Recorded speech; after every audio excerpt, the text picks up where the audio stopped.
આજ તો સાલું વરસાદમાં બાંધવાનું થઈ ગયું. તો તૈયાર થઈને આવી ગયો જયદીપની ઓફિસે, કારણ કે જવાનું હતું આજ આઈટીઆઈ. એટલે ગાડી લઈને નીકળી ગયા ત્રણેય આઈટીઆઈ તરફ. અને રસ્તામાં મથાળાનો કારીગર જોવા મળ્યો, અને ઈ પાછો કટોરા હોતો. આવી ગયા આઈટીઆઈ અને અહીં આવીને કરી દીધા સીધા કમ્પ્યુટર ચાલુ. સાહેબે એક કામ આપી દીધું એટલે હું જયદીપ નીકળી ગયા મામલતદારની ઓફિસે આ ફાઇલ દેવા. A few moments later. File દઈને આવી ગયા પાછા આઈટીઆઈ માં રજા પડી ગઈ એટલે બહાર આવીને જોયું તો વરસાદ ચાલુ હતો. અને આઈટીઆઈ ની બહાર નીકળ્યા ભેગા થયા તો બખાડા શરૂ કર્યા.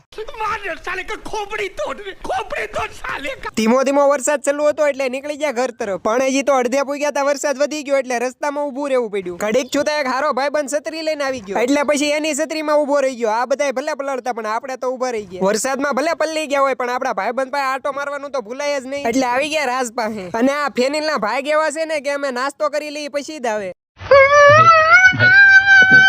વરસાદમાં પલ્લી ગયા હતા એટલે ઘરે આવીને કપડા બદલી લીધા અને બહાર આવીને જોયું તો એમ વરસાદ અંધારો. લાગે છે વરસાદ આજ તો ફૂલ બાકાજી બોલાવી દે.